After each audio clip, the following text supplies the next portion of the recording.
Where is it? Hello? Oh, hi, Kate. No, I was working late. I must have dozed off. I'm up against the deadline. Yeah. What's up? Me? The usual. Yeah, manager's constantly on my back. Yeah, I'm still with Al. How's Cassandra? Oh, how would I know? I haven't heard from her in over a week. Oh, yeah? Why don't I call her? Why doesn't she call me? How should I know? We had some words. Of course it was my fault. It's always my fault. Yeah, well, why don't you call her? Yeah, get this. She claims I'm stuck in the past. Oh, and there you go, taking her side again. Oh, yeah?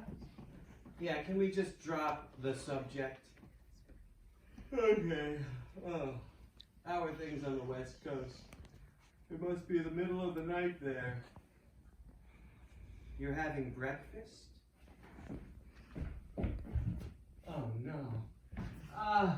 Sunlight. What? It's 8 a.m.? If it's 8 a.m. in Santa Monica, it's 11 a.m. in Staten Island. I've got to get back to work. Yes, I'm taking my vitamins. Would you stop nagging? You're my sister, not my mother. Okay, I love you too. All right, talk soon. Bye-bye. Oh, shit. I've got to finish this play. Let's see. They just had a big argument. She maliciously throws a shoe at him, and then she exits the front door, stage right. Wait a minute. That's stage right. That's stage left. 10 plays later, you think I can get stage directions right. All right. She throws a shoe at him, then she exits the front door, stage left. Wait a minute. She can't leave the house without her shoe. Who does that? All right, come on, Gordy, think. Oh, yeah, that's right. She returns to retrieve her shoe. She realizes the colossal mistake she has made. Then they make passionate love on the living room couch. Yeah. And then she exits the front door, stage left. Yeah. Yeah, in a perfect world, that's not gonna happen. Delete.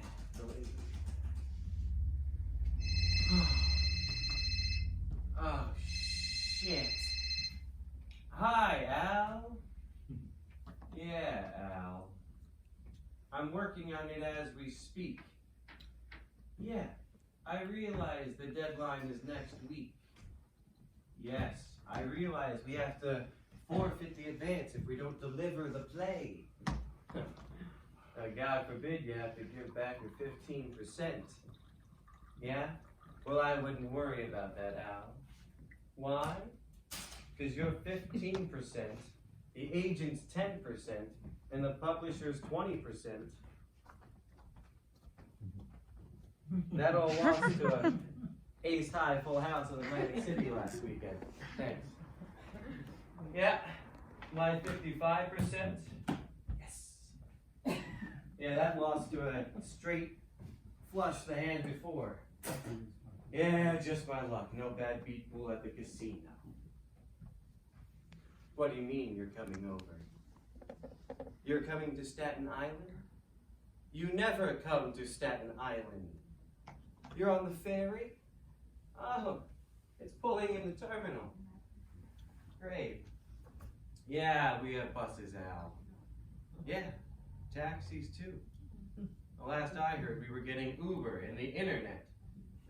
Okay, Al. Well, it's a 5-minute cab ride or a 15-minute walk.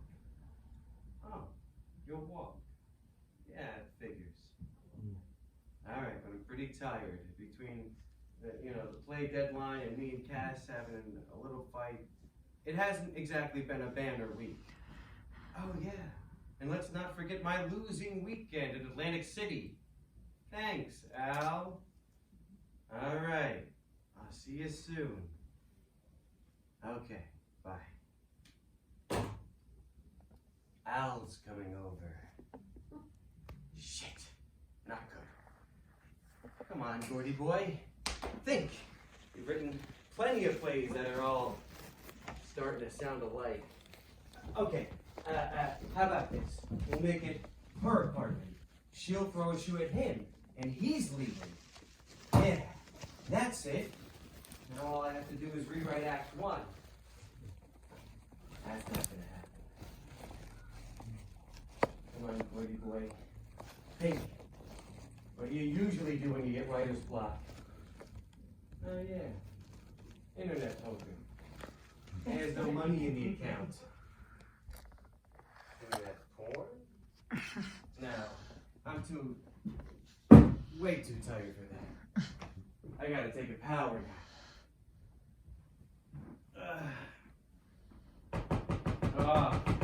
I don't need a power nap. Who is it? Your ex-girlfriend? Ex-girlfriend? She doesn't mean that. Even if she does mean that, hello, makeup sex. Coming, my sweet. How's your stuff, Gordon? Oh, jeez, Cass. Oh, Jesus.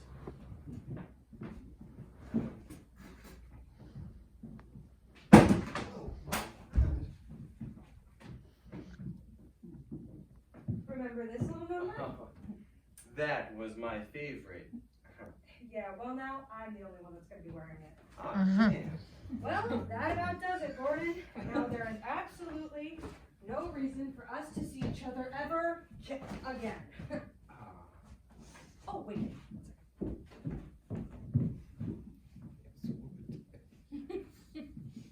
Oh, you wouldn't. Not the handcuffs. Oh, sure. Sure. Make this all about me. Wait, so what? Wait, I'll call you. I love you. Huh. She thinks she is so smug. At least I got a cardboard box out of this relationship.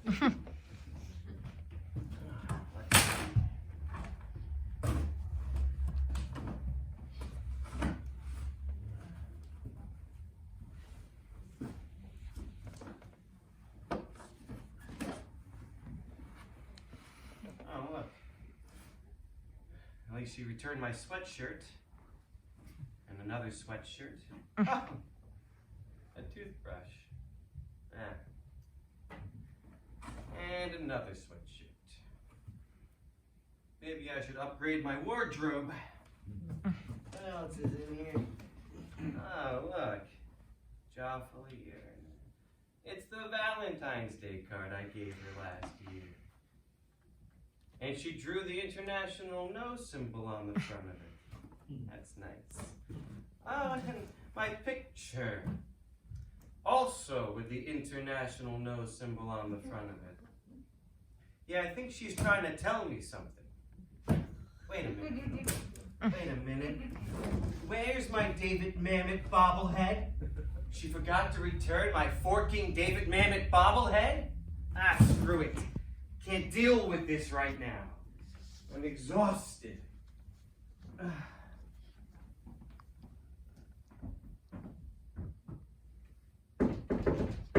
Ah, she's back. The I love you gets them every time. Coming, my sweet.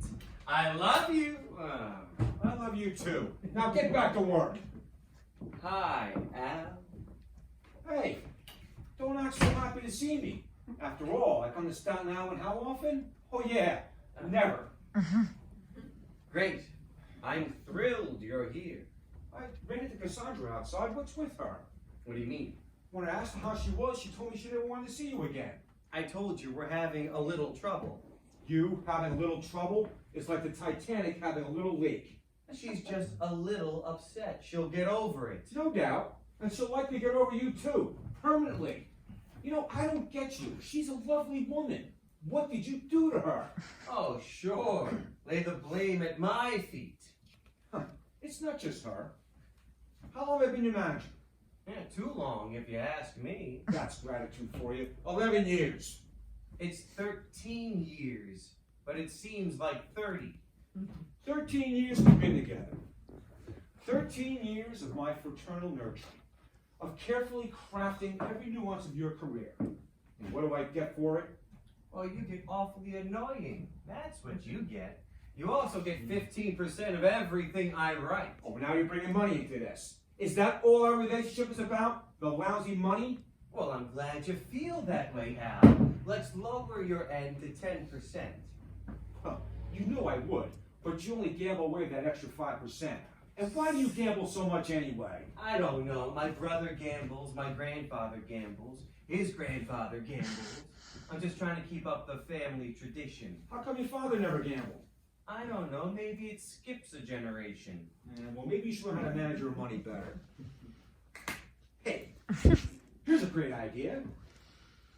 How about I take that extra 5% you mentioned and invest it for you? You know, sock it away in a retirement account for your golden years.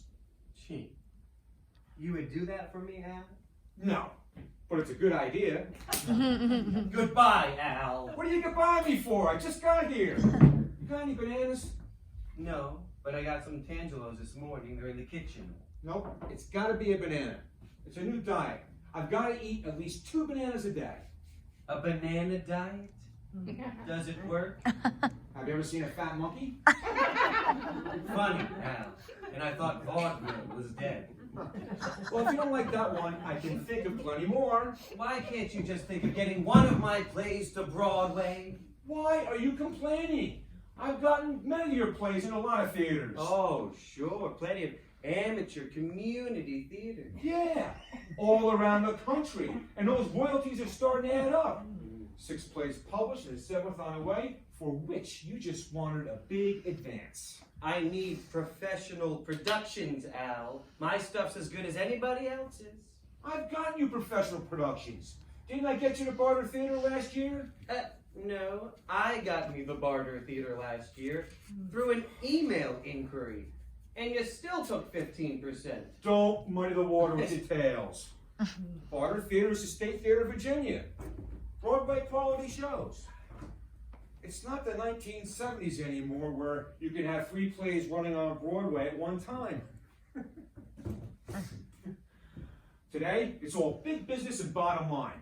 I need a name attached to the show. Why do you want to fool around with Broadway when you've got a bright future in regional theater? Gee, Al, why does any playwright want to be on Broadway? I don't know. To get skewered by the New York Times? Oh, God. Again, goodbye, Al. You've got to learn to be more sociable. No wonder Cassandra left you. Oh, she left me. She left me? Maybe I left her. Yeah, right. I know you too long. They all leave you. You drive them all crazy. But Cassandra, she was your muse for the past 3 years. She was? Of course she was. You've written 2 of your best plays in the last 3 years. What the hell is the matter with you? Oh my God. You're right. She was. That woman had the patience of a saint. And you go screw it up just like you screwed up 2 marriages and 4 other relationships. That's a lot of screw-ups in 11 years. It's 13 years. Besides, my first marriage was before I even knew you. Granted, but you still have a pretty bad track record. Yeah, well, you can't count those other relationships. Why not? Because Cassandra's nothing like those other women. Really? How so? All those other women were, you know. Bar trollops, pole dancers, hookers? Are you kidding? That would have entailed temporary pleasure before the misery started. No, I'm referring to that other word. Oh, you mean she was an actress? Bingo. Needy, drive me crazy, no part is ever big enough. Actresses. I told you not to socialize with them during a run of a play. Who would socialize? They'd come over to the house to discuss a scene, and then they'd never leave. And I'm sure you put up a big fight. That's besides the point. Besides, Cassie's no actress. She pretended to like you for 3 years. Funny, Al. Maybe you should write the plays and I'll collect the 15%. I'm going to ignore that remark and address your current lack of use dilemma. What do we do? We've got to get her back so you can start writing again. Obviously, but how? Have you tried begging? No, but I'll consider it. How about groveling? Absolutely, I groveled twice. It didn't work. Flowers, candy, jewelry! I'm broke. I'm broke, remember? Oh yeah, I forgot. Besides, money means nothing to Cassie. She's a romantic. She's with me because of my charm, my talent, my devil-may-care sense of adventure. Yeah, right. Hey, maybe I can get you another advance from the publisher. Is there a jewelry store around here? Would you forget about the jewelry? Oh, all right. Desperate times call for desperate measures. What are you going to do? Talk to her myself. What's her number? Wait, I think I have it saved. What are you doing with my girlfriend's number? Ex-girlfriend. I'm in show business. I've got everybody's number. You're a good manager, Al. Don't forget it. Hello, Cassandra? It's Al. No, Gordon's not putting me up to this. I just thought that since you and he were together so long that... Oh, really? Oh, really? Well, when you put it like that. That long, huh? Well, I don't know. I'll ask him. Have you seen the key to the handcuffs? No, but tell her a bobby pin works sometimes. He said no, but a bobby pin... Oh, you heard. Tell him he can do what with that bobby pin? Okay, I'll let him know. She said he could take that Yeah, bobby pin... thanks. You don't have to spell it out, Al. You got any other great ideas, oh super manager? Well, according to Cassandra, we can both wait till hell freezes over. Yeah, I don't think the publisher is gonna wait that long. What else you got? Well, I didn't want to have to do this, but I guess we'll just have to go with Plan B. Oh God, I know I'm going to regret this, but what's Plan B? I visit her myself. I'll lay on the old charm, convince her to come back. You mean the same old charm that just didn't work on the phone is gonna work in person? You got any better ideas?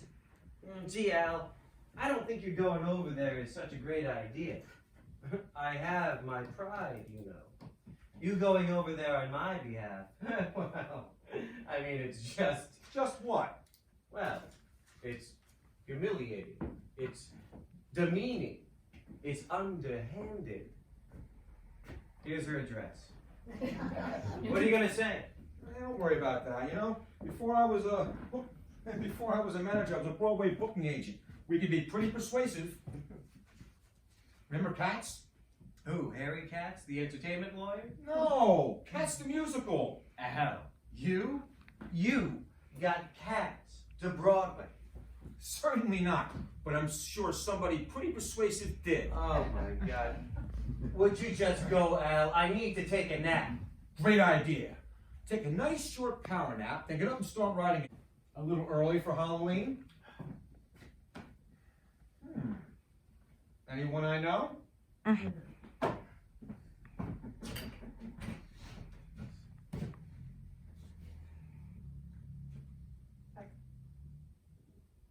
Anyone I know? A little early for Halloween.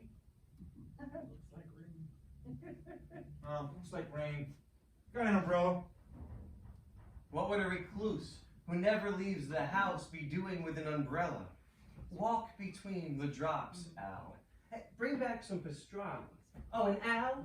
Yeah. If that old charm doesn't work, just try begging. Gotcha. Well, I guess you don't have to worry about writer's block anymore, huh, pal? Ugh.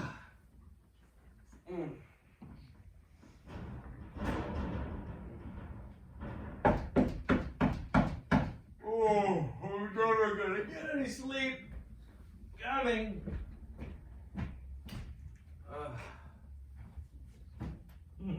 Good day, sir. Might I perchance seek temporary shelter in your manor? Nice costume, fella, but we're not auditioning for any Shakespeare this season. Well, how dost thou know my name? Well, 'tis certain we've never met. What are you talking about? Pray thee, may I enter? I fear it may commence to rain anon. Sure. Why not? This may prove to be interesting. Besides, you went through all the trouble of dressing up. Where'd you rent the costume anyway?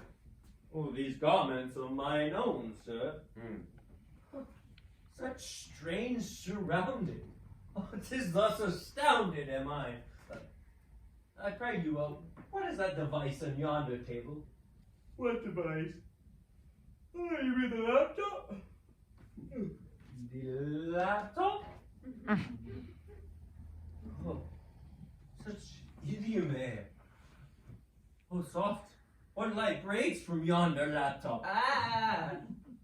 No touchy. And there is writing on it. Oh, what form of trickery is this? 'Tis thus astounded am I.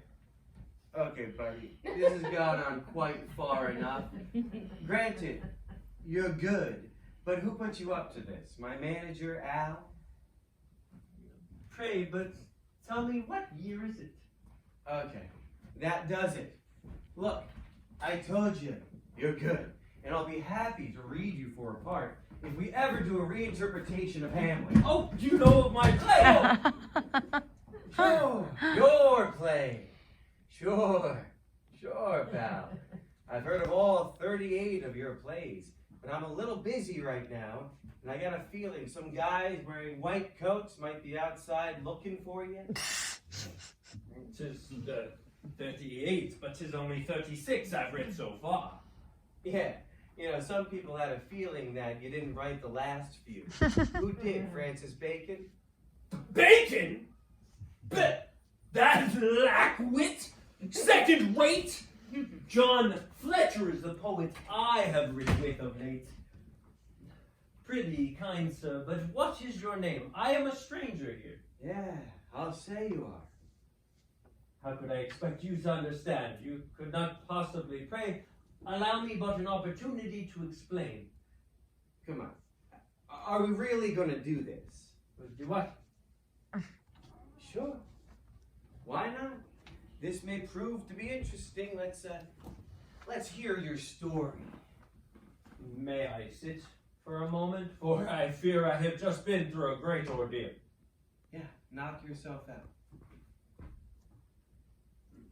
Pray, but why should I wish to harm myself? Many pardons.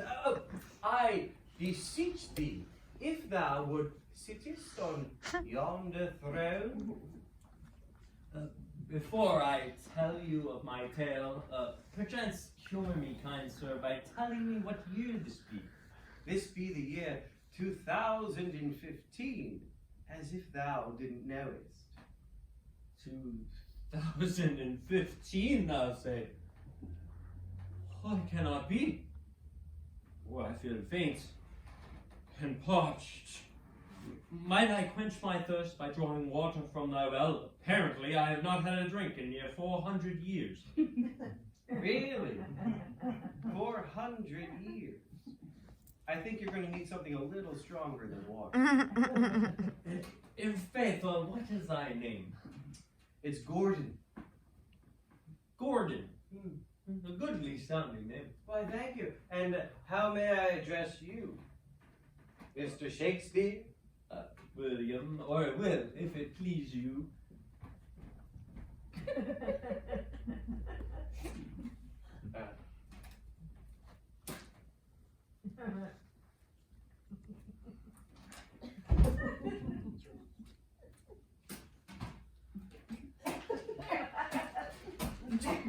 You asked for water? It's in the bottle. Oh, so it is. But why go through the trouble of taking something as plentiful as water and putting it in a bottle thus? Yeah, tell me about it.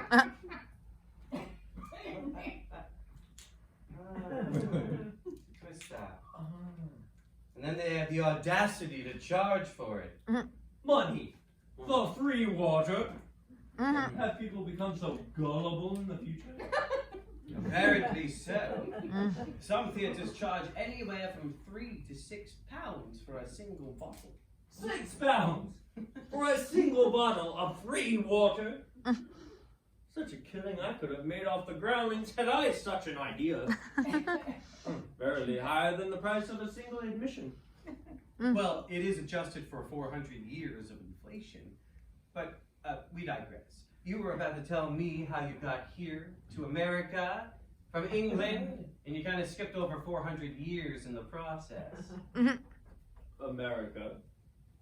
You mean this be the new world? The new world.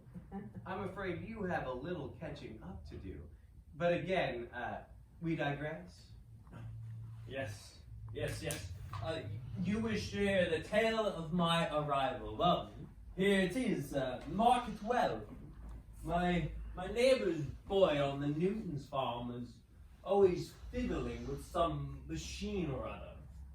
He fancied himself some sort of mage. No touchy. Always fiddling about instead of tending to the farm as his parents had wished. I must say, the boy had some spirit. I was a bit of a rapscallion in mine own right when I was a lad of his age, quite away with the women, had I. Oh, pray tell. Where is the life that late I led? A story for another day. Pray, shall I continue about my journey? Yeah. Oh, wait. First, I want to write this down, because no one's going to believe it. When did you say this event occurred? It was the year of our Lord 1613. 1613. Got it. Pray, continue. Well, one day, whilst I was visiting, the lad cajoled me to the barn to show me a new device of his. Some portal he had artificed to transport living creatures from one place to another. With intent, he fashioned a means to harness sunlight and fire to animate said machine. He had already successfully transported many farm animals, much to the dismay of his father, it can be said. Transported them where? He knew not. Simply pushed he the animals through said portal, causing them to fade from view as if through some magic incantation, never to be seen again. So you volunteered to go through this portal? Zounds, man, no! But in sooth, do you think I would trust such a maze wit on the chance that it might be true? Do you take me to be fool-born? Do you think that I would choose to shuffle off this mortal coil in such a manner? I wrote that line, Yeah, I know. So if you didn't volunteer to go through this portal, how did you wind up here? A blasted fortune. The lad retrieved a goat to demonstrate to me how it all worked. As luck would have it, I was standing too near the portal door when the goat bolted towards the inside, knocking me through along with itself. Next I knew, I was standing on the greensward of your manor. 'Tis thus astounded am I. What happened to the goat? The last seen, he had bolted towards the green space past yonder road. You mean to tell me that there's a goat running around Staten Island? Why not? Verily, I saw 3 deer and a wild turkey as I approached your manor. Yeah, I know. Nobody can figure out how they got here. Staten Island, is this the name of your village? It is. Staten Island. It's a Dutch name. Word travels, perhaps the discovery of that young explorer, Henry Hudson. Perhaps I'd have to check yonder Wikipedia. Of what you discourse? Wikipedia. Well, it's a modern resource used for research that we writers use. Oh, go to, prithee. Are you a poet also, Gordon? We don't use the word poet anymore for writers of plays. We use the word playwrights. A play? Right. A magnificent word. A writer of plays. But tell me, what do you call a writer of verse? Oh, we call them poets. Again, magnificent, bravo, and pray tell, are you a goodly playwright, Gordon? I don't know just as goodly as you are, but then again, none of us are. So say you, comrade. So, you are Gordon, the playwright, residing on the Isle of Staten. Is the Isle of Staten in close measure to New Amsterdam? I heard it to be a most excellent place. Yes, we call it the Isle of Manhattan nowadays. We all hopeth to move there one day when a play hitteth biggeth. But I digress. We were diverting from your story, as incredible as it may seem. You're telling me that a goat pushed you through a time portal on the Newton's farm, and where did you say this was located? Lincolnshire. Aha! You are from Stratford upon Avon, and yet you say someone from Lincolnshire is your neighbor? I take exception, sir. In England, we are all neighbors. I knew the lad's parents. They had attended many performances as I traveled about with the players. I was seldom home in those days. Okay. Okay. Would you take your hand off the sword? Thanks. You're making me a little nervous. So you said the lad's name was Newton? Isaac Newton, yes. Sir Isaac Newton? They knighted the rascal. What could the crown be thinking? Methinks it must be a mistake. Oh, they've made plenty of mistakes since then. Have you seen the crown?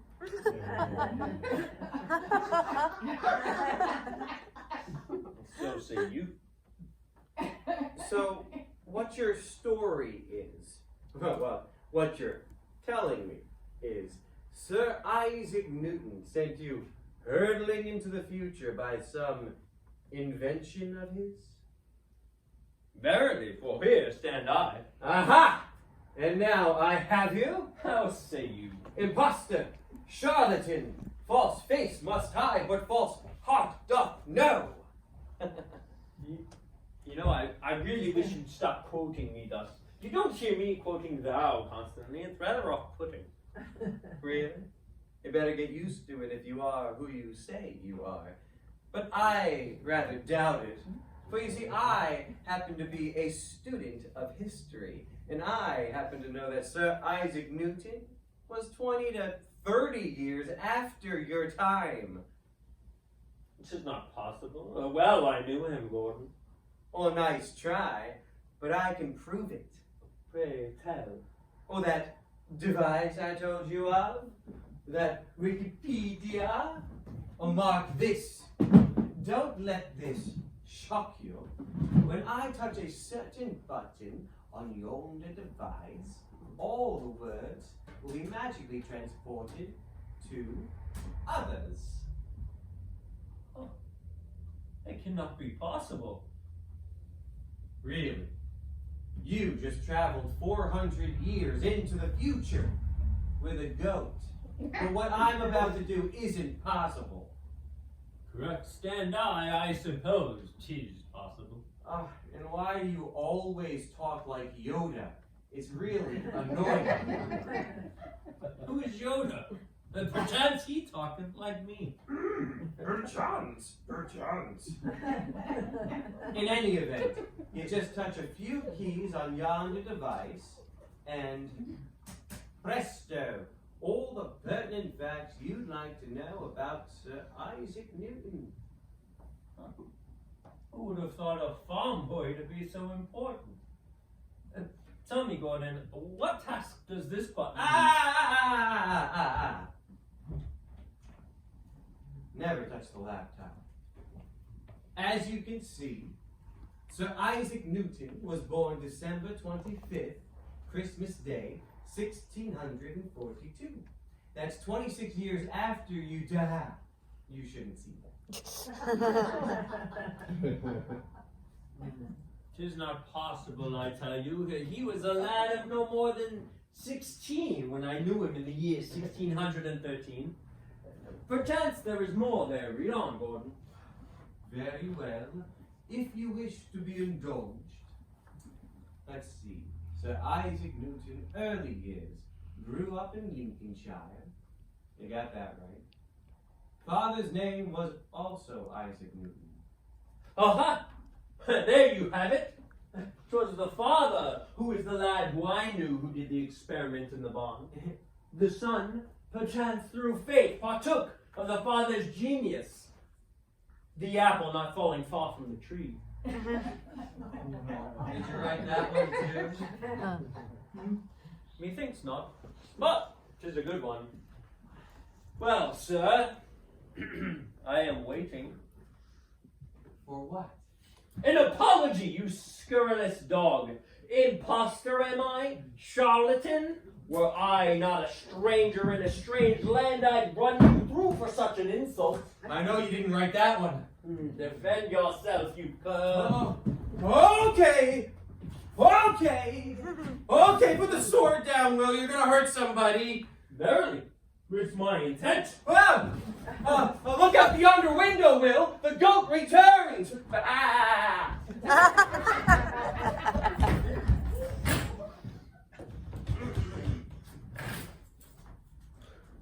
Come out, you miscreant! Cowards die many times before their death. The valiant never taste of death but once. That be from Julius Caesar. Yeah? Well, crazy people wind up in padded rooms. That people from Staten Island Psychiatric Hospital. Come hither toward me out yonder or nay. Or nay. What I'm going to do is call the authorities and have you arrested. The authorities? The police, the constable, the sheriff, the Scotland Yard. Ha! To what purpose? Oh, what will you? Yell out the window and hope someone perchance hears your cries? Oh, you'd be surprised how we communicate in the year 2015. Woe is me, I am undone. Gordon, hold, enough. I am sheathing my sword. I don't care. I'm still having you arrested. Mark me once more. Heed my counsel before you call for my arrest. Suppose, for one moment, that I speak the truth. Suppose by some quirk of nature all is as it seems, and I am indeed here in your abode in the year 2015. If I am as well known as you say, do you, Gordon, the playwright from the Isle of Staten, want to be the one responsible for the arrest of the great William Shakespeare? It would not reflect favorably on your Wikipedia page. You're right. The New York Theater Times critic would crucify me if you ever got hold of that item. All right, I'm coming out. Grand, Gordon, bravo! First, I want you to toss the sword across the room while you keep talking, so I know that you're close to the door and away from that sword. A well-thought notion. Trust me not, Gordon. Yeah, I've seen the movies about you, and you were quite a swordsman in your day. Many thanks for the kind words, but what is a movie? Oh, never mind that. Just toss the sword and keep talking. What should I say? I don't know. Recite something. Such as? How about Richard III? My kingdom for a horse. That's a good one. I cannot recite that one from memory alone. I was but a supporting player in that one. I never played the part of Richard III. Really? All right. How about a sonnet? Which one? I don't know. I told you I wasn't that into sonnets. I think I recall Venus and Adonis. Great. Go for it. What say you? Go for what? Oh my God. Just recite. Recite. Even as the sun with purple-colored face I am unsheathing my sword. Good. Atena's last leave of the weeping morn. I am sliding it across the floor thus. Rose-cheeked Adonis, hide him to the chase. Okay, you can stop now. Enough with the sonnets. We all know you can act. So, you believe me then? I don't know what to believe. Why not put me to the test then? How would I do that? That device on yonder table, the laptop, as you call it, What about it? do your magic incantation on it. If I am as well known as you speak of, well then it must have my plays within. Or recite a line from any one of them and I will name said play. That's an interesting suggestion, but it's pointless. Suggesting that you are an imposter. Don't go for that sword. I'm just suggesting a supposition. You would have access to all the sonnets and plays, as do I, and you could have memorized and studied them all. Well, not an easy task, mind you, but I'm sure that there are some Shakespearean aficionados who could have done it. Shakespearean aficionados? Well, are there many of them? Legions of them. Volumes have been written about Shakespeare and his plays. Theaters around the globe are named after him. Well, I am so admired, but yet my sonnets bring you woe. Jeez, a typical playwright. If you don't love every single thing they do, they go into a depression. Look, Shakespeare is a master of the scribes. Everyone over the past 400 years is familiar with some of your plays. Hamlet. Ah, yes, Hamlet, Prince of Denmark, a goodly one. A goodly one? A greatly one. The most absolute supreme play ever written, taught in every school to every student. Well, maybe not in China. Why not in China? 'Tis no matter, you flatter me greatly, Gordon. But the words. How did you come up with the words? I don't know. How do you come up with your words? My plays, they just come to me. Just likewise with me. Hamlet. Hamlet just came to you. But you give me too much credit, my boy. 'Twas the Greeks who started all this. I borrowed from them, as well as Roman and English history. The public was always clamoring for a goodly and provocative story of the crown. And they still do. You said a mouthful, pal. A pleasant pun. Did you write that one, Gordon? No, I think it was Mo Howard. I don't believe I'm familiar with the chap. Oh, him and his Stooge brothers were big in the mid-19th century. Actually, I heard he started out as a Shakespearean actor. Remarkable. Well, I'd love to meet him. Yeah, wouldn't we all?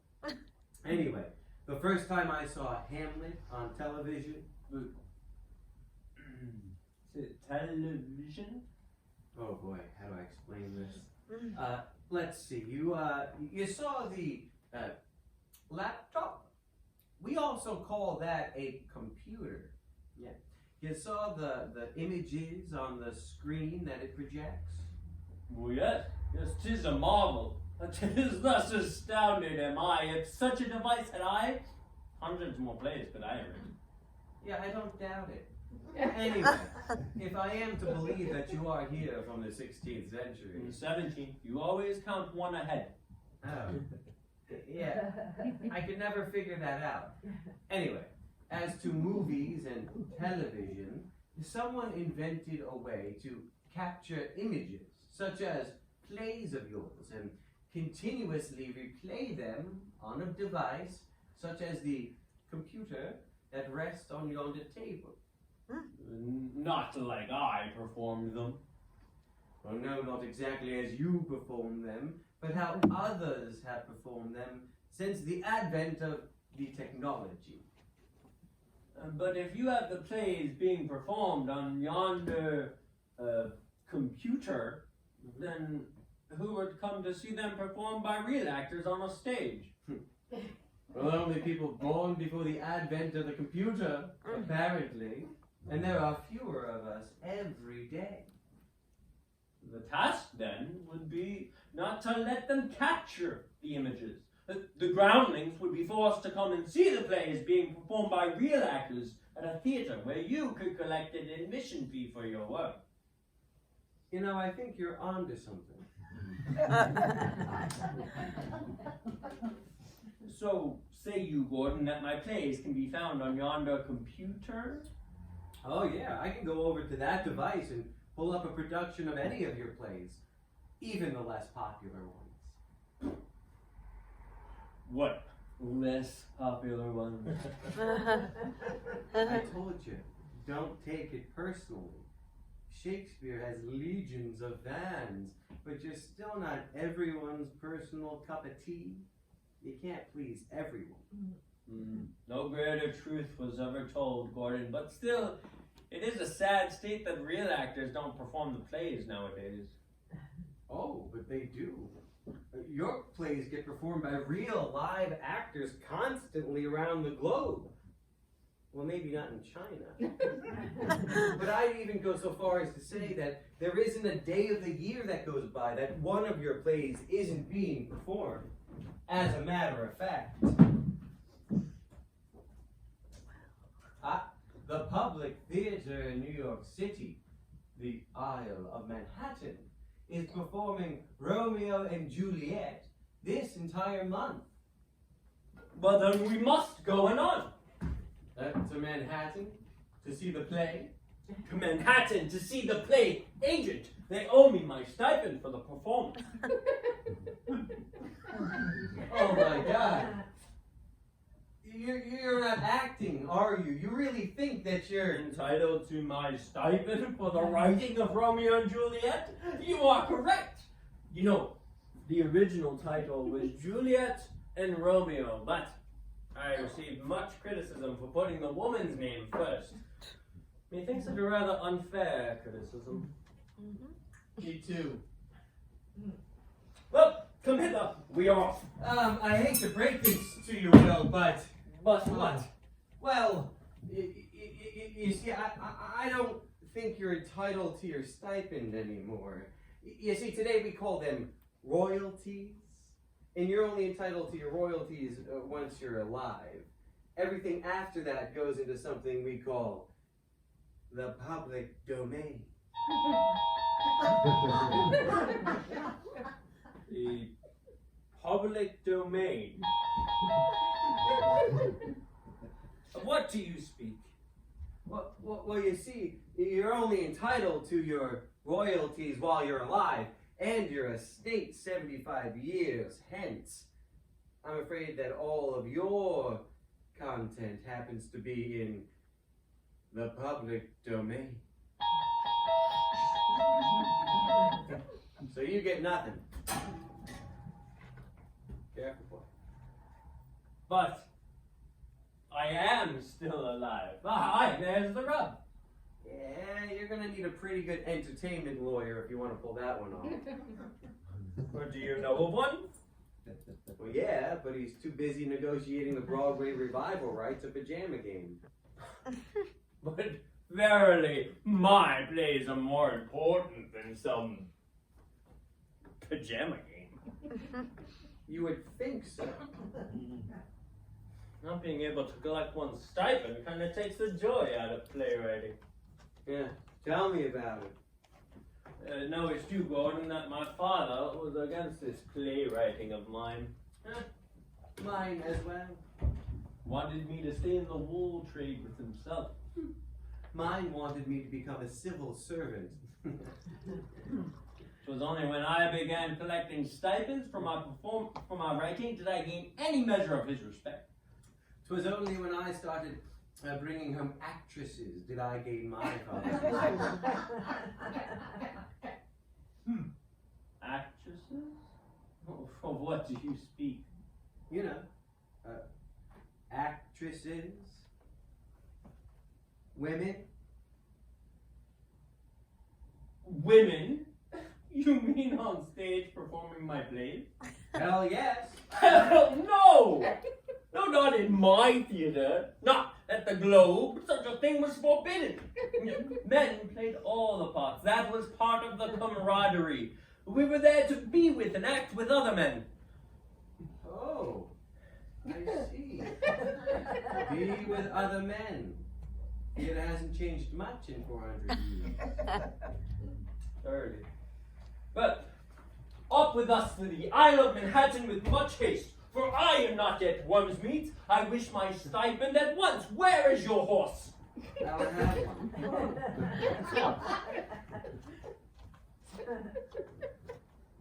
Could I hire one for a fee? Well, we used to have a stable at Clove Lake, but they tore it down. Besides, we're on an island, Will. I don't think a horse could swim that far. Well, how does one customarily travel to the Isle of Manhattan nowadays? We have a very nice ferry boat that runs there. Oh, excellent. We shall ride the horse to the ferry and take him with us to Manhattan. Is there an extra fee for the horse? Look, Will, the good news is that the ferry is free. The bad news is that horses are not allowed. Why not? You know, I don't know. Nobody's ever asked me that before. Perhaps if we cajole the ferryman a wee bit, offer him some quid. Yeah, nice idea, Will, but I don't think bribing the deckhand is going to cut it. Cut what? Look, the reason why horses are not allowed on ferry boats is because besides people living in Texas and a few private owners here on the island, horses are no longer used as a common form of transportation. I see. But verily there are horses to pull those rather odd-looking carriages I see parked out yonder manor. Oh, those are horseless carriages. We call them automobiles. They run without the aid of horses pulling them. Marvelous. There's the answer to our dilemma. Do you perchance own one of these automobiles? I do, but they're not going to let one of those on the ferry boat either. Why not? Look, Will, just so I have this straight, you want to barge into the public theater of New York City on the island of Manhattan, dressed like this, and demand payment for the production of Romeo and Juliet? Verily. Oh boy, would I like to see the look on the executive director's face when you do. And so you shall, Gordon. I shall have my rightful stipend from the public theater, or by God, they shall have to answer to the Queen herself. She was a personal friend of mine, you know. Now, off with us to Manhattan in the New World. Hold it, Will. I hate to break the news to you, but you're now in the year 2015. The island of Manhattan is no longer a settlement of the New World. Well, neither is the rest of New York, New Jersey, or, Massachusetts, or any of the other colonies. What became of them? Well, they declared their independence from the crown, fought a war with England, and, well, they won.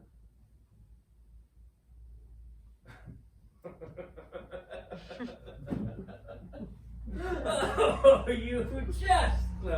Oh, and what a good one.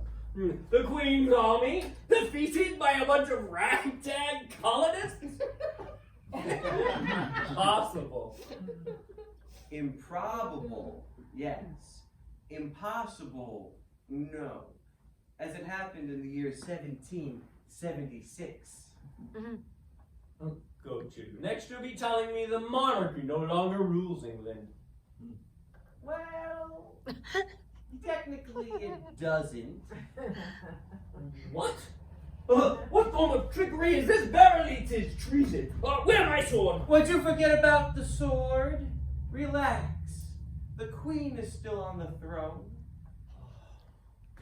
Heavens be praised. God save the queen. God save the queen. Let me finish. The monarchy is still in place, but as a figurehead only. They no longer rule.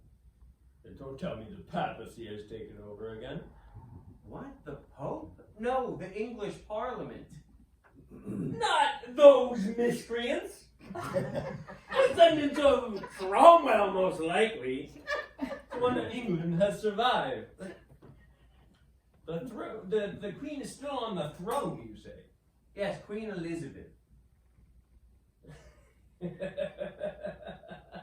Oh, you jest again. She succumbed in the year of our Lord 1603. King James took over her throne. I mean, I know that she was well preserved, but after 400 years. Queen Elizabeth the Second. After all, there were how many King Henrys? 2 Elizabeths isn't that hard to understand. Still, England has lost the colonies. Well, not to worry. I still think they own part of Canada. And my thanks for it. But you are turning out to be a most interesting companion, Gordon. And tell me, what do you call this new country of yours? This is the United States of America. And who currently rules here? We have a president. And what part of England is your family originally from, Gordon? Well, my great-grandparents were originally from Italy. You know, we've had quite a bit of immigration over the past 200 years from all different countries. Pray tell not the French. You haven't let them in, have you? Oh, you haven't heard. France took over England. What? I'm only kidding. Only kidding. Most of the French are still in Canada. Oh, please refrain from jesting so, Gordon. Still, it is a blessing that your country allows people from all other nations the ability to enter. Yeah, let's not get into that right now. Well, if we cannot collect my stipend, we must find a way to get me from whence I came. According to Wikipedia, I have 2 plays left to write. Yeah, well, as far as that's concerned, I'm afraid I'm going to have to disappoint you. How say you? Oh, no. So say you not, that verily after 400 years, time travel must be a common affair. If it were, would I make such a fuss when you showed up? 'Tis true. Then stop here am I. I'm afraid so. You mentioned before a drink more potent than water. Wine, perchance. They still drink wine in the year 2015. Of course. Red or white? A burgundy, of course. Good, because that's all I have.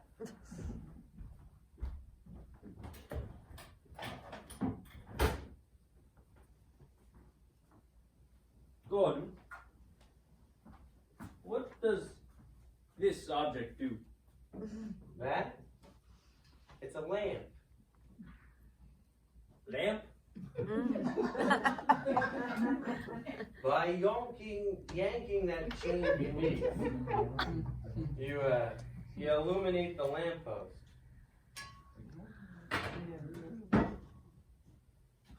I understand not. Oh, jeez. Okay. Well, by yanking my chain, you light the lamp. Oh, God's teeth! May I? You may.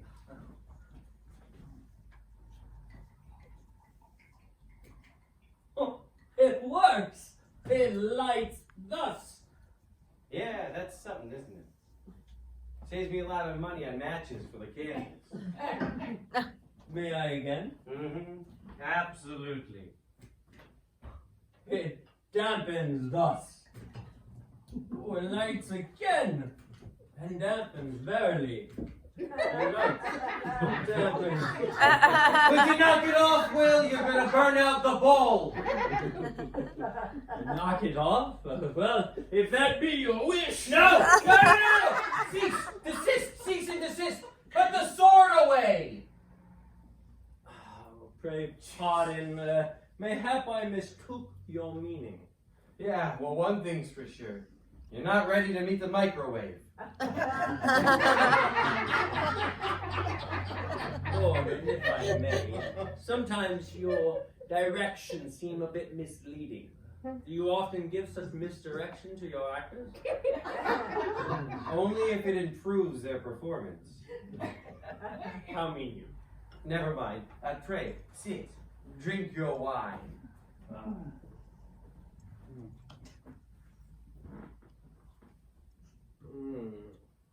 A goodly wine of French vintage. No, it's Italian. Ernest and Giulio Gallo. Well, 'tis delightful indeed. I pray you have a goodly amount, for I am parched. Why then? Can one desire too much of a good thing? I cry you mercy. The wine you are drinking. Why then can one desire too much of a good thing? You begin to task me thus as I have suggested. As you like it, 'tis the name of the play from which you quote.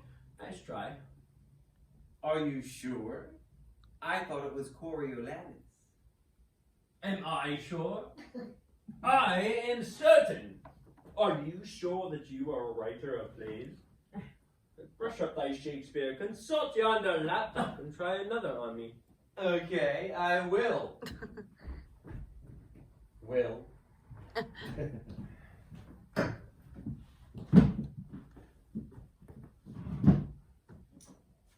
Was I correct in my judgment? As you like it. Pray, continue with thy test. There is no evil angel, but love. Love's labour's lost. Oh God, that one might read the book of fate. 'Tis a trying thing. King Henry the Fourth. Part 2. Good night, good night. Parting is such sweet sorrow. Surely thou jest, or know that one. I know. I just like reciting it. Surely thou art an idiot. What play is that from? Tales of Gordon's Manor. I just wrote it. Now, continue with thy test and refrain from the jest. Okay. Don't get so touchy. Come live with me and be my love, and we shall all the pleasures prove. 'Twas Kit Marlowe who wrote that line. I told you, no more jesting. Now choose one of mine less known if it is a test you see. Okay, how about this? Oh, Father, what the hell of witchcraft lies in the small orb of one particular tear? 'Tis familiar, but from what play I cannot recall. I thought so. I pray you, repeat. Oh, Father, what a hell of witchcraft lies in the small orb of one particular tear? A lover's complaint. Very good, Will. And when did you write that play? 'Twas ne'er a play. 'Twas a narrative poem I writ. Take better care of thy references. Yeah. Same thing. 'Tisn't. It is. 'Tisn't. It is. I tell you, 'tisn't. Okay. Geez, never argue with Shakespeare. Very.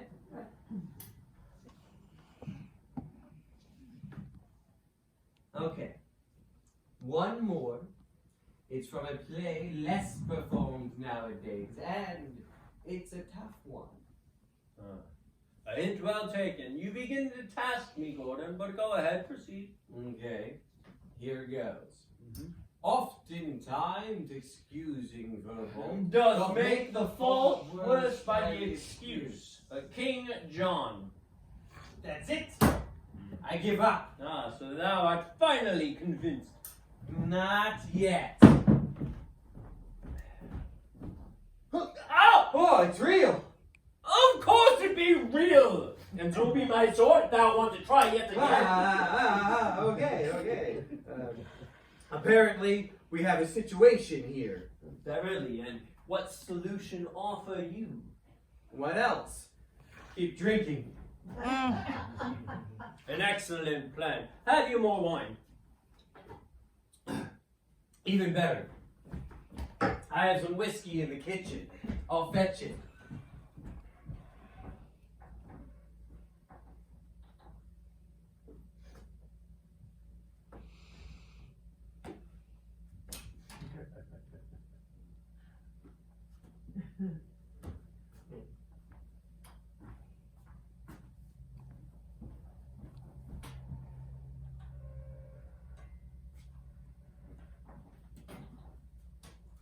Touch not the laptop!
Will! No!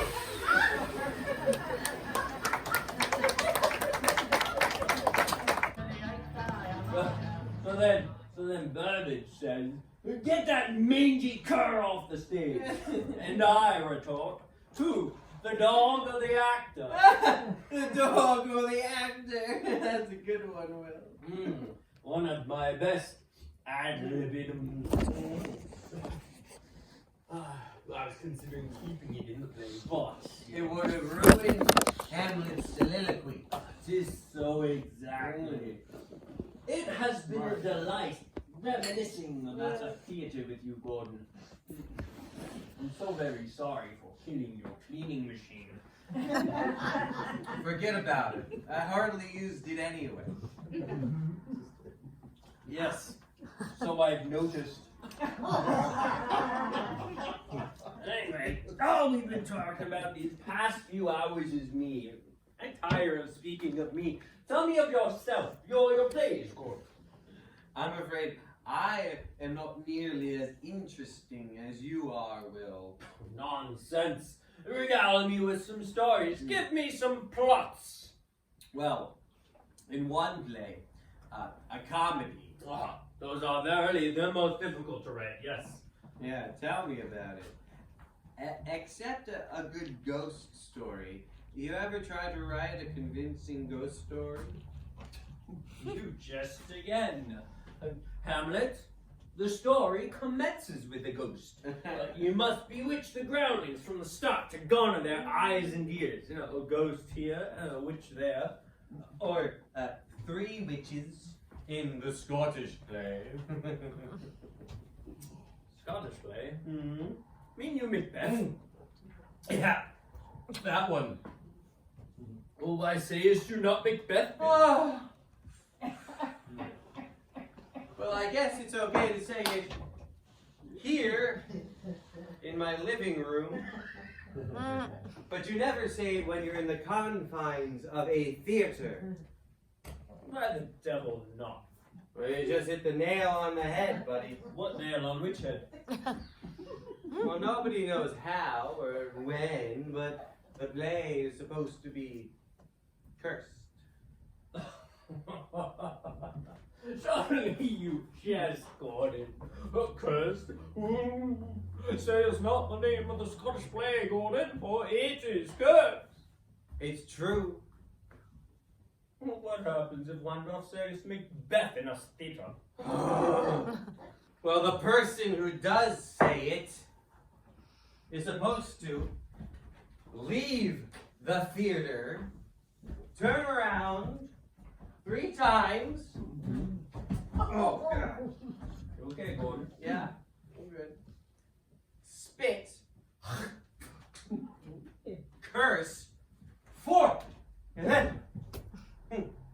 And then knock 3 times and request permission to enter.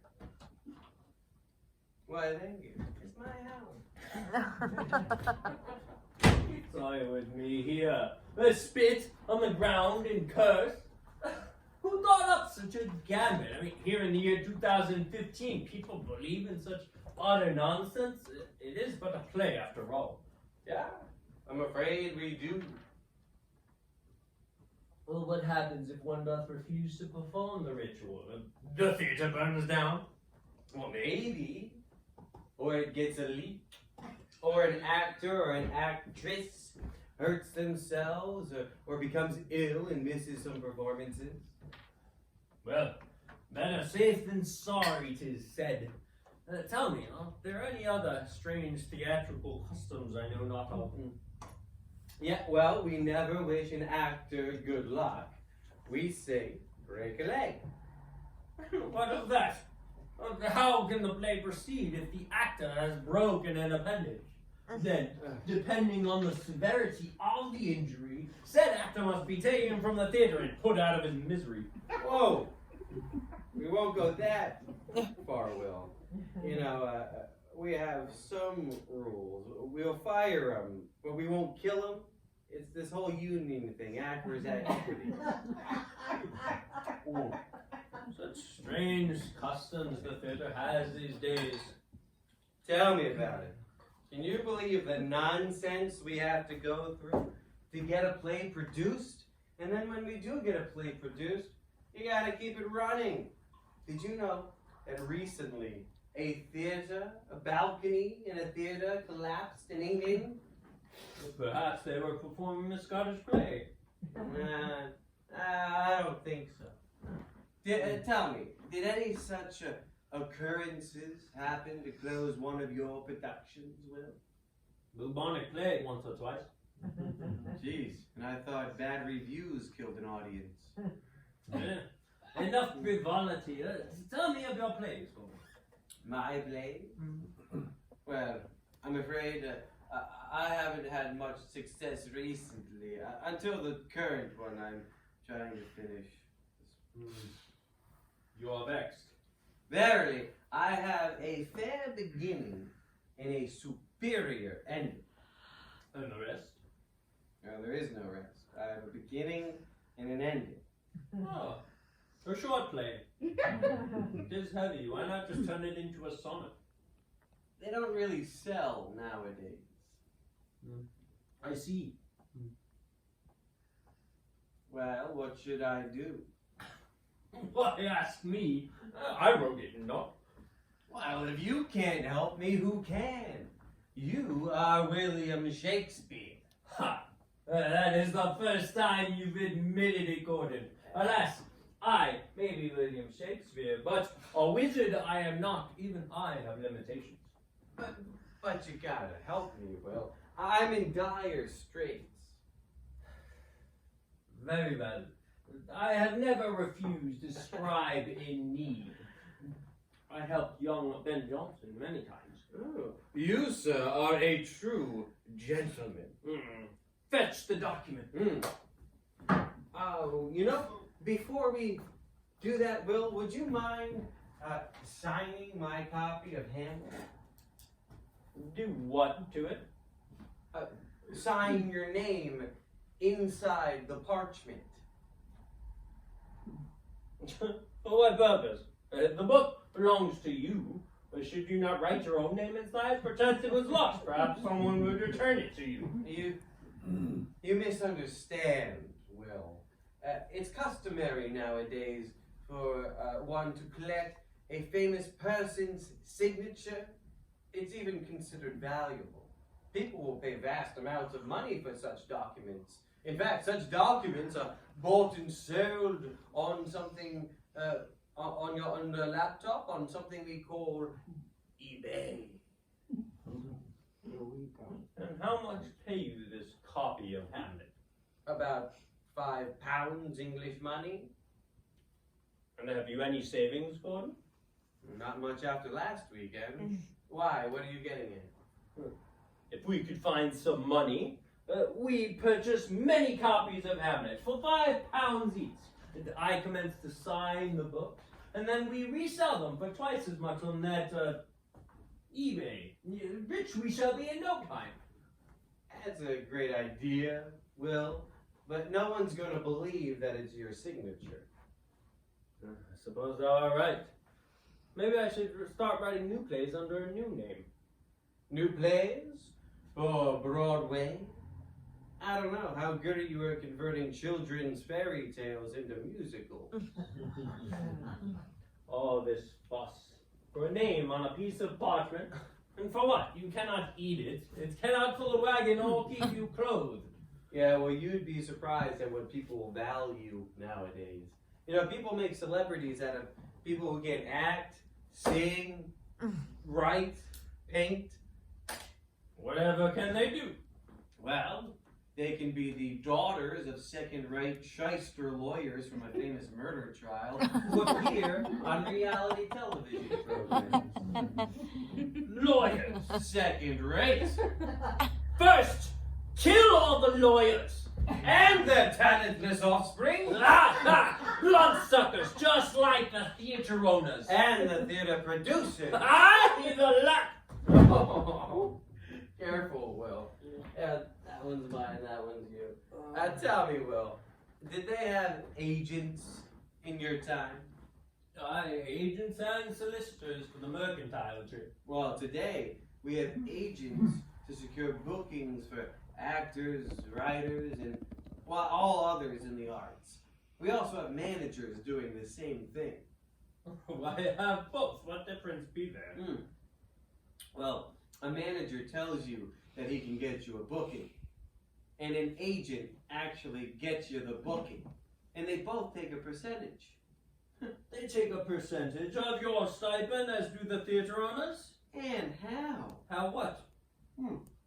And how they take a percentage. An agent gets 10%, a manager gets 15%, and then actors have publicists, personal assistants, and don't forget, you gotta pay the lawyers. First, kill all the lawyers. Kill all the managers and their assistants, blood-sucking leeches. Yeah, well, we kinda need them nowadays. You need nothing but this. The words. For without the words, nothing else exists. The actors have nothing to say, the theaters nothing to stage, and the agents, managers, and lawyers nothing to negotiate. You may have a point. If the theater owners and these others you mentioned could write the words, could they not save your fee and do for more profit without you? You are absolutely right, Will. Why don't those theater owners and theater producers go and write their own plays? See if anybody shows up. We do all the work, and they make all the money. Well said, Gordon. Except for the fact that they are merchants. They are not artists. They cannot possibly write the words. Therefore, it is they who need us, not the opposite. Yeah, well, unfortunately, they own the theaters. What theater is that of which you speak, Gordon? This is your theater. The landscape outside yonder manor is your theater. And if you give them this, and it is worthy, the actors will come and perform it. And the people will come to see the actors. You start it all right here where the grassroots assemblage. find a tavern here on the Isle of Staten. You negotiate terms with the owner, perchance a percentage of the incoming patronage. And then you perform the place right here for the good people of the Isle of Staten. And word of your play will spread, Gordon. And soon, your people will come to see said play. There are people from other places and provinces. Perchance they shall even come from the Isle of Manhattan.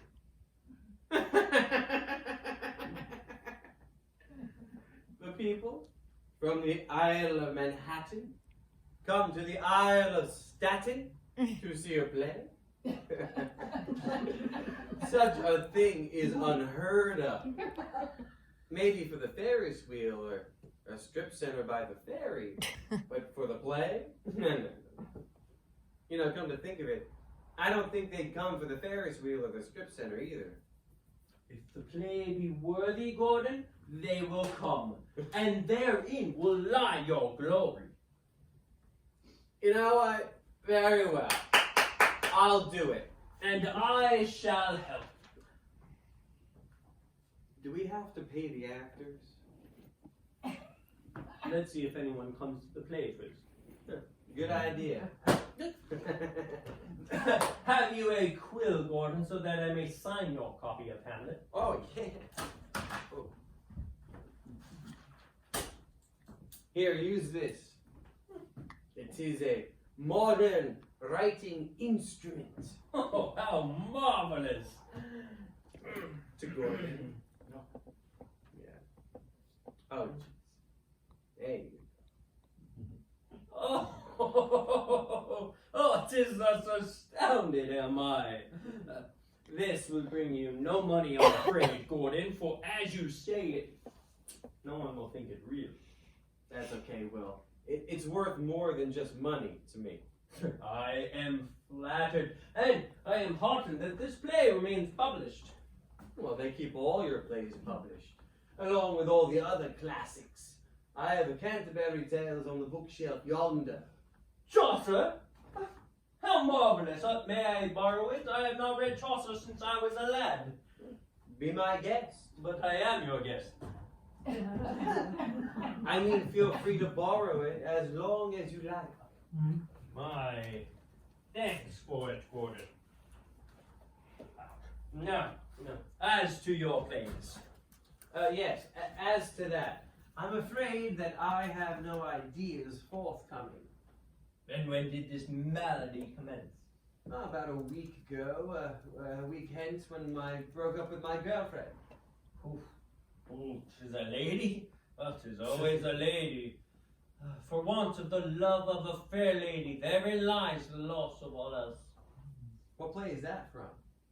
None that I know of, I just thought of it. A good one. I have an act. For want of the love of a fair lady, therein lies the loss of all else. Mm. Oh.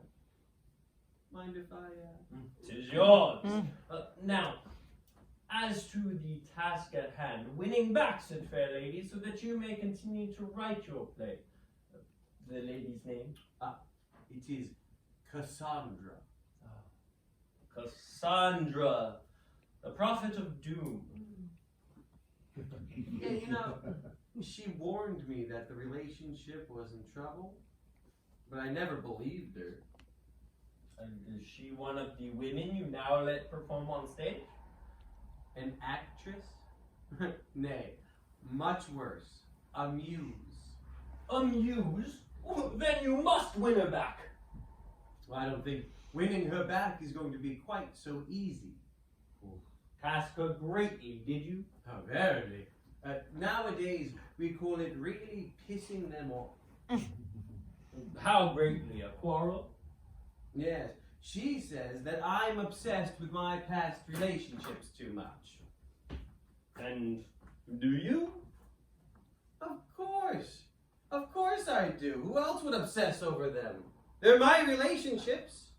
What past is prologue, my dear Gordon, lest you release mistakes from thy past. Now, how vast is this breach between you? Well, she returned all of my possessions this morning, and she dumped them over there. 'Tis bad indeed once they return thy possessions. The love of a lady is much like a dream. Once it is lost, many sleepless nights are spent trying to regain it. Good one. And you may have that one also. Forget about the plays. You and I can get rich writing fortune cookies. I understand not. Never mind. Back to the fair lady. Yeah, I know. But yes, did the fair lady maintain any of thy possessions, or were all returned? She kept my forking David Mamet bobblehead. What means these terms you use? It's a colloquialism. It's slang. So she has kept this one item, this forking David Mamet bobblehead you mentioned. Well, that is a fortunate event. How so fortunate? She has left a small portal to her heart, an opening, a last opportunity to redeem yourself in her fair eyes. You really think so? I am Shakespeare. I know so. Good point. How do we do it? A poem. You really think that's gonna work? Have you money for jewelry? You too with the jewelry. Name! Then a poem it is. Start writing. Me start writing. You are Shakespeare. But she is thy Lady Fair, Gordon, not mine. The words must come from thy heart in order for her to know it to be authentic. Come on. From thy pen. I can't. You can. And I shall help.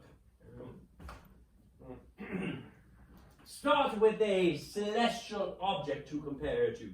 The sun. No, not that one. The stars. I think not. Constellations. You jest. You cannot form a rhyme with constellation. The only thing left is the moon. A goodly one. And start with that. Form a rhyme with moon for the first stanza. Swoon. No, everyone uses that one. How about balloon? There is no such word. Well, there is, but we won't get into that now. How about buffoon?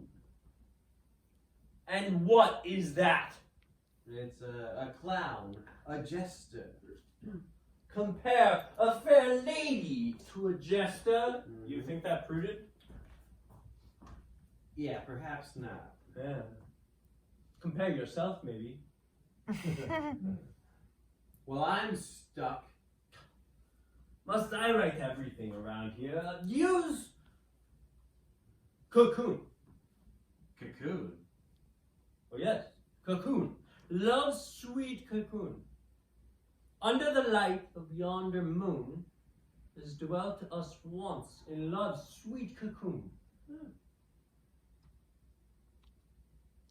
Start writing. Oh, okay. This is gonna be good. Very good. But first, nature calls. The privy I have been meaning to ask. Well, would you like to go first? No, I can hold my liquor a bit longer. Yeah, I shall return shortly. Where go you, Gordon? To the privy. To the toilet. We call it a toilet. But the front door is yonder. Oh, you misunderstand. Nowadays, we keep the toilet inside the house. You jest! I jest not. Tis not astounded am I. Go, I will finish said poem.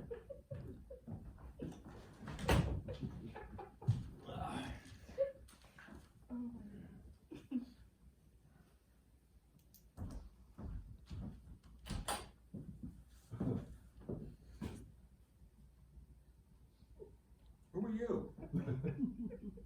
Shakespeare, who art thou? Romeo. Thou Thou art not Romeo, you jest. I'm just not. Romeo, I brought the pastrami. Pastrami. I'm Gordon's manager. Where is he? Manager? Cud! Scoundrel! Blood-sucking leech! Pastrami indeed! Defend thyself! All right.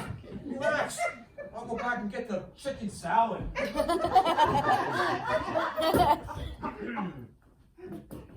Who is that? Was that no good cur, Romeo? Al Romeo? My manager? The same.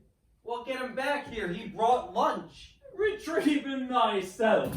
Oh, what does thou expect of me? To run around outside screaming, "Wherefore art thou, Romeo?" I am not your churl. Al, would you get back here?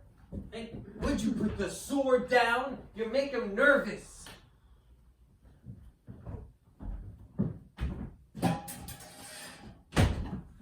So who's your friend? This is William Shakespeare. He's helping me with my play. Oh, okay. Pleased to meet you. Likewise. Well, I brought back lunch. Come on, let's eat. There's enough for three. Wait a minute. I tell you that this person is William Shakespeare, and that doesn't faze you? You just believe me? You could tell me he's Benjamin Franklin. As long as he's helping you finish the play, I don't care who you tell me he is. Yeah, spoken like a true blood-sucking manager. Who is Benjamin Franklin? That's not important. All you writers are nuts. Whatever it takes to get you writing again. You tell me he's Shakespeare? He's Shakespeare. Who am I to argue? But I am William Shakespeare. Sure you are. And I'm Rembrandt. I knew of Rembrandt. You are not he. Al, you don't understand. He really is William Shakespeare. He traveled here from the 16th century. 17th. 17th century. Through a time portal. Time portal, huh? Yeah. You're telling me the real William Shakespeare came here through a time portal? With a goat. There's a 16th century goat running around Staten Island? 17th century. So do you believe me? No. But why take any chances? After 40 years in show business, nothing surprises me anymore. Here you go, Mr. Shakespeare. Hold on to my card. Maybe I can get you some book signings.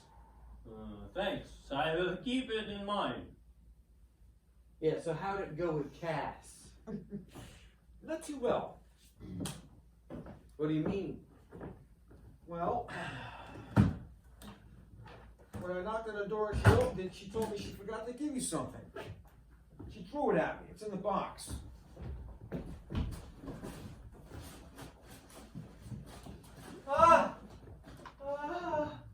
It's my 4 King David Mamet bobblehead. Only, it's minus the head. Where the fork is Mamet's head? A fork if I know. I think it flew past my ear. Would you two stop bickering so we can eat? She was reaching up for a long-nosed next, and I didn't want to stick around to find out. Again, can we eat? What you reading?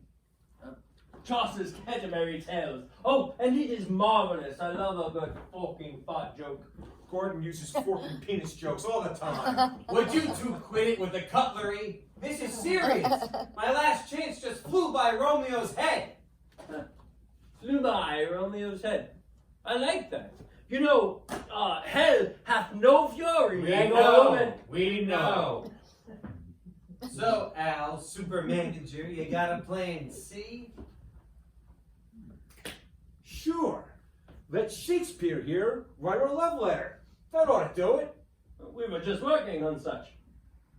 Okay, so here's the plan. You two write the letter. Mostly him. We mail it to her, she forgives you, and you finish the play. Wait, no time to mail it. You better deliver it personally. After all, the deadline is thus looming. You like that? Just trying to get into the spirit. Yeah, well, I'm not visiting her townhouse until she's out of lawn gnomes. No, Romeo speaks truly, Gordon. The personal approach is always best. Really, Will? The personal approach? We have a saying here in America, when with lover most dismayed, one trieth the personal approach, said lover scorned usually returneth with an order of restraint. What is this order of restraint that you speak of? It usually means if he comes within 15 feet of her, he gets arrested. I still say it be worth the chance, though this be madness, there is method in it. Hey, that's pretty good. Hamlet, right? What is true? Okay, Shakespeare, will you stop showing off for Romeo? There's work to be done. And best we get to it. But fear not, good Gordon, for I myself shall deliver said letter. Wait a minute. You're gonna deliver the letter? Verily, Just like that. how else? This just might work. Then 'tis settled. But first, more details do I need to justify the visit. Add what kind of details? To shun you. That's a pretty long list. Shut up, Al. And so? Look, it's not that easy. Relationships are complicated, you know. You're telling Shakespeare relationships are complicated? Silence, Romeo, thy tongue betrays thy brain. No? He's right. Who am I to tell Shakespeare? My fair Cassandra. Now, I shall go get her. But mark what I say while I am gone. Give great thought to what you will say to her upon our return. Put your thoughts down on parchment if thou must. Come, Romeo, and lead me to the manor of the fair Cassandra. You sure you don't want to fight? You haven't eaten in 400 years. Food hath no place where love is concerned. Hey, that's pretty good. You just made that up? Oh, Will, I would leave the sword here. You might get arrested if you carry it.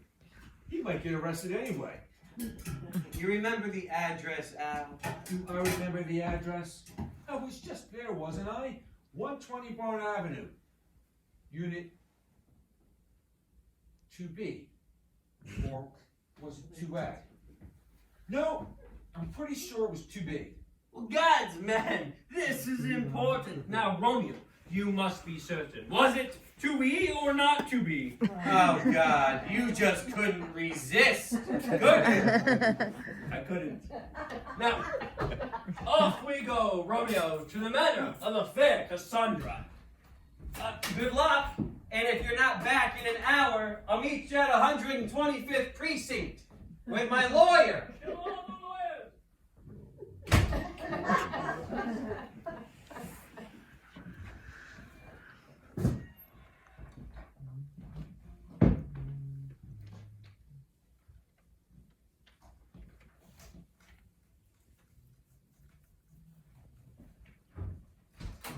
I'm back.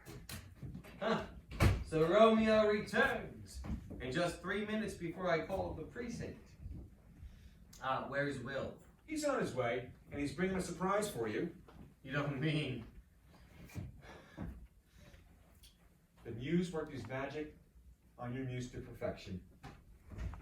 It worked? She bought it? She really thinks he's William Shakespeare? No. But she was so impressed she went to the trouble to bring an actor to play Shakespeare, she gave it a shot.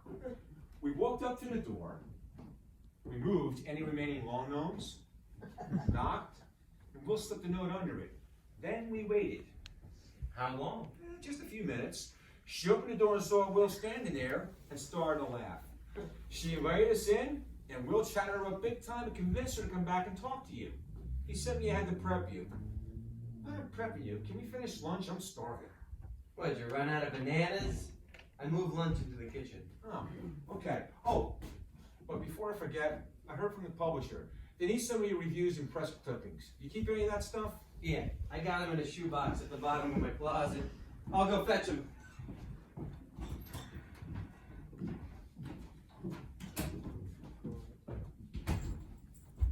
Oh, you weren't kidding.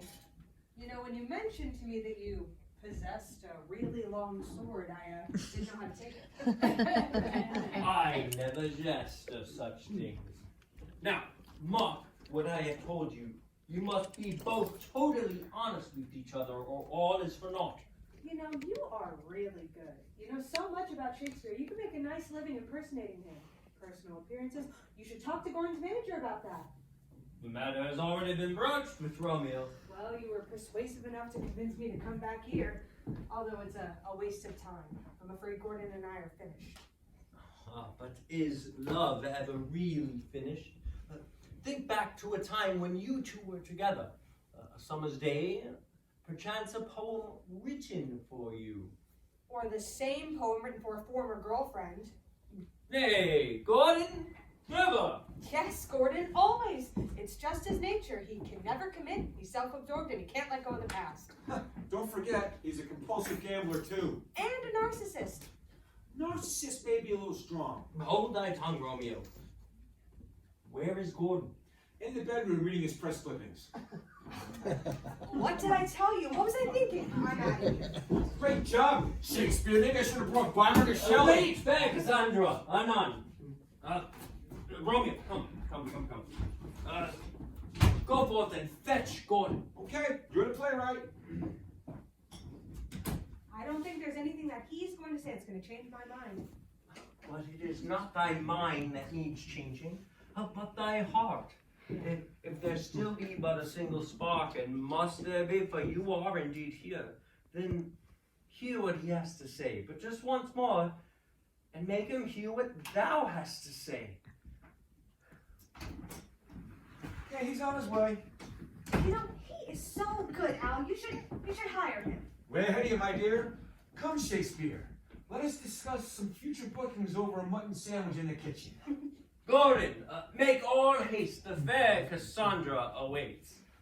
You know, I was thinking of cutting down on the mutton. I doth notice the date of my demise on that Wikipedia. Great idea. You know, I've got some nice bananas in there. Do not disappoint me. You are a fellow poet. You know, he is so good. Yeah, I know. So I guess this is the awkward reconciliation moment. This is not a reconciliation, Gordon, and you're making light of it proves nothing has changed. Look, Cass, wait, I was just joking to break the ice. You can't leave. You just got here. Well, just because you got me here doesn't mean I'm staying. I know. I'm just glad to have the opportunity for you to be here, to hear me out.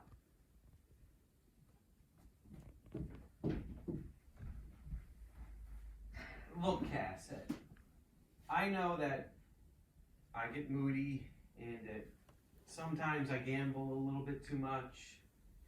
And sometimes I flirt with the actresses, but you know that's all an act, right? You know I only care about you, right? It's just that. It's just what, Gordon? Well, it's hard to know exactly what you want sometimes. Is it? Is it really hard to know exactly what I want? All right then, I'll tell you. But listen closely because it might not be what you want. Now I want you to be honest with me, but more importantly with yourself. You know, you're not the only one with failed relationships in your past. I'm divorced too, but I don't bend your ear talking about it all the time. I don't care about your gambling. It's your money. I suppose you can do with it whatever you want. I'm not bothered by your mood swings. I'm not even bothered by you flirting with actresses. You're a creative type. I know it's all a part of your show. I can't stop you from leaving me for another woman if that's what you want to do. That would be your decision. But what I can't put up with anymore is your preoccupation with your past. That woman from your past that got away. I don't know, but for me, when a relationship ends, it's usually for a good reason.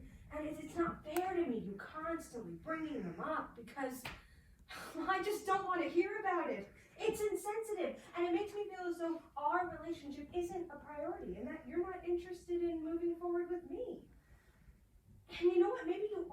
And this is where I need you to be really, really, really honest with yourself. If you have some unfinished business with one of these women from your past, well then, maybe you should do something about it. I don't know. Or maybe you're not interested in a faithful, long-term relationship. Maybe you're not interested in monogamy. Hey, not everyone's cut out for it. I won't fault you for it. But if that is the case, then you have to let me go and let me move on. If, however, you can finally and permanently put your past behind you, well, then maybe we can talk. But I have had enough as far as I'm concerned. That door is shut. Or at least it was, until this funny little note opened it up a crack again. Now it's up to you to open it all the way if that's what you want. But I'm not interested in being second best in your life or willing to compete with your past, so it's up to you, Gordon. What do you want? Go to your bosom. Knock there. And ask your heart what it doth know. What does that mean? What are you talking about? It's a quote from a play by him. You mean your Shakespearean actor friend writes plays too? He sure does. Well, what does your heart tell you, Gordon? Look, Cass. We live in a world of instant gratification. Maybe that's why the divorce rate is so high. We don't get something we want, we just throw it away. Now, we always think that the grass is greener just up the road. We always look at the past through rose-colored glasses.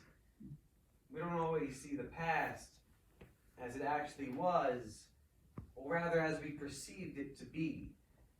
And neither is right or true. You're right.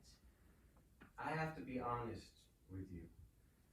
Even more importantly, I have to be honest with myself. I think I finally learned that today. That the past fades with time. The people from your past soften. They appear flawless in a cloudy retrospect. But they're not.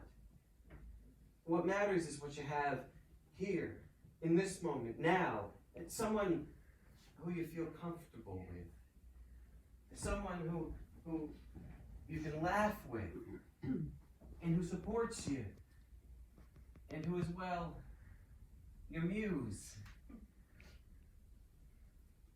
Those people from the past, I can learn from them. I don't want those people to fog up my present.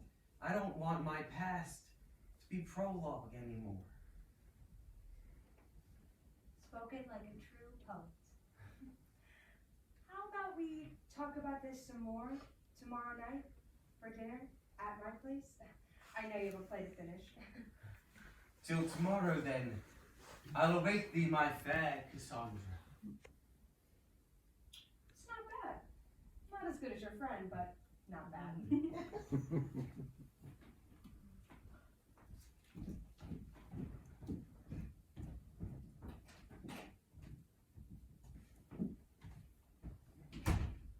Yes! The muse is back! Yes! They throw shoes at each other.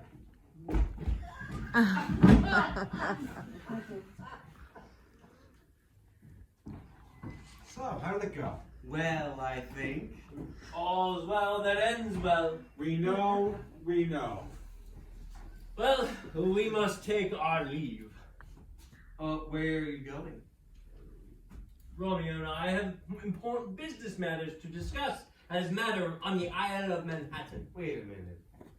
He's signing you? What percentage is he giving you? 10%, I gather. Why is he giving you 10% and I'm giving you 15%? He's Shakespeare. That's a good point. And as I recall, you, sir, have a play to finish. Now, do you mind if I borrow this text? You can keep it. I'll get another one at Barnes & Noble. Ah, the book emporium that Romeo is going to arrange a book signing for me.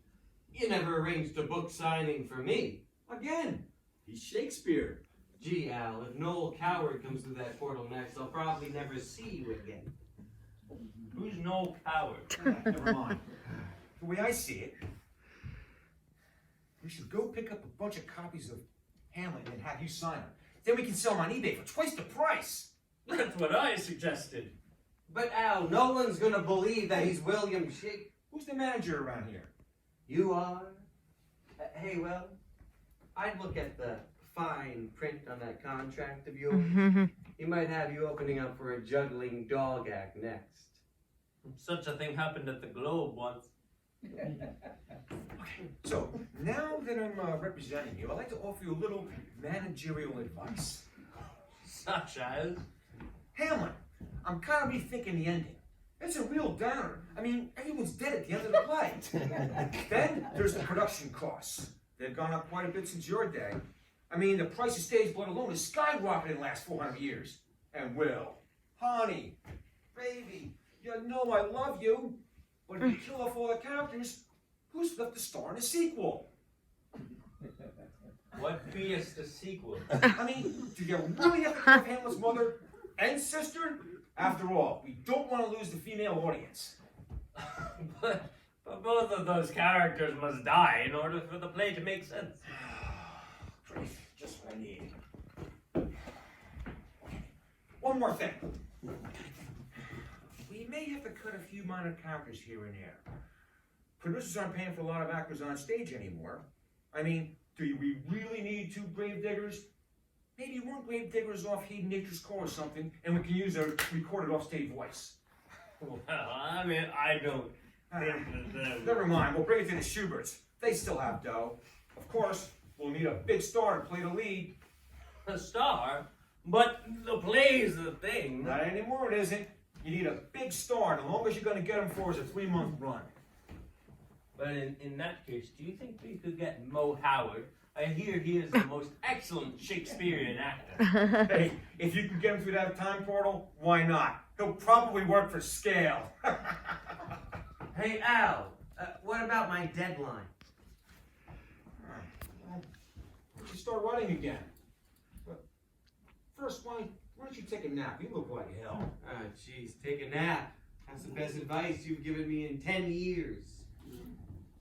As you like it. And now you're starting with the play puns too? Pun? What pun? We're gonna pull up your hood, Will. Looks like rain.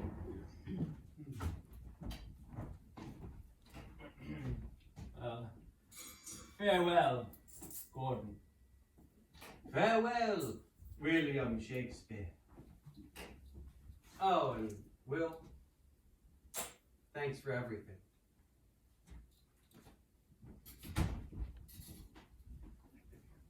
Finally, get some sleep.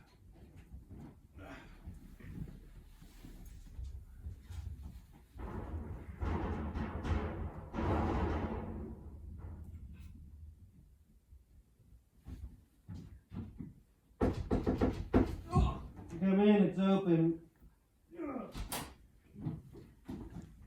I'm back. I brought along lunch, buddy boy. Enough for 3. I also brought along an old friend. Hi, Gordon. Cass? You didn't think I'd come back here without her, did you? After all, didn't I promise you? And Albert Lear never breaks a promise to a client. But you're not Lear, you're Romeo. And what happened to Shakespeare? Who? Will! Will? Will who? Oh, you revised Will. Lawyer's not done with it. Do you want your ex-wife in or out? What do you mean, Will who? William Shakespeare, your new client. William Shakespeare's my new client? What do I need you for? What? Something's out of whack here. Wait a minute, Cass, why is it that you decided to come back here? You just left. We're supposed to have dinner tomorrow night. Well, that's mighty presumptuous of you, considering this is just a reconciliation discussion. And what do you mean, back already? I haven't seen you since this morning when I dropped off your stuff. Oh, I also have your forking David Mamet bobblehead back with the head. What? You have it? Yes, Yeah, I with do. the head too? Mhm. You didn't? What? But I don't understand. What happened to William Shakespeare? He died 400 years ago. You don't understand. He was here all day. He was? Did he bring the queen with him? I'm telling you, it's true. And I'm telling you, you've been sleeping and on the couch you were dreaming. Dreaming? You must have been, Gordon. But then how is it that you decided to come back here, Cass? Well, your silver-tongued manager over here convinced me after he slipped this little note under my door. I didn't slip any note under any door. You didn't? Oh, well, somebody did.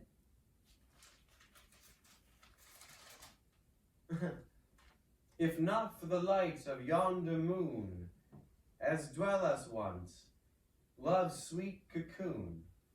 In haste I fear our love hath drained, devoid of joy, now only pain. If worth the chance of foolish guile, please visit hence to reconcile. I guess he was in a hurry. You ever try to rhyme with reconcile? Who was in a hurry? A friend. You mean, William Shakespeare? Yeah, I guess you're right. I was only dreaming. Of course you are. Only my Canterbury Tales is missing. Did you misplace it? I doubt it. I always keep it right here on the bookshelf between Catcher in the Rye and Cyrano de Bergerac. Wait a minute.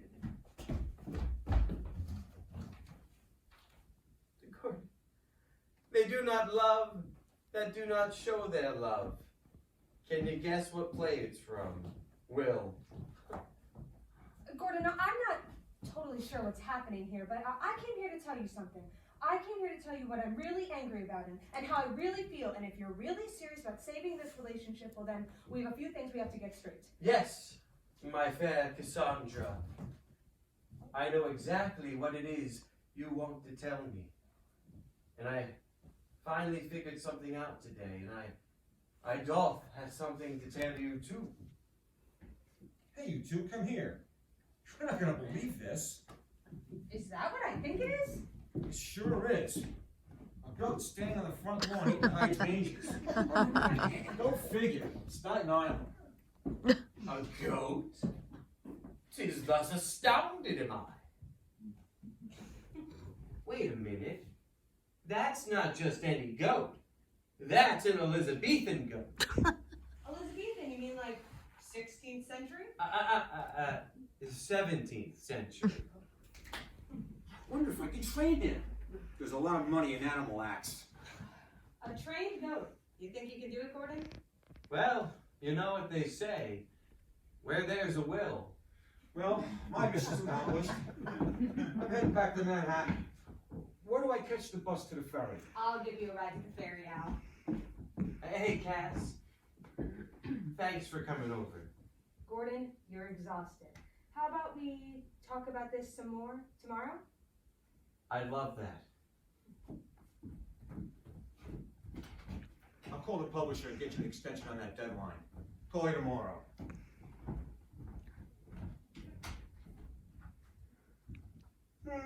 Finally, to sleep. A chance to dream.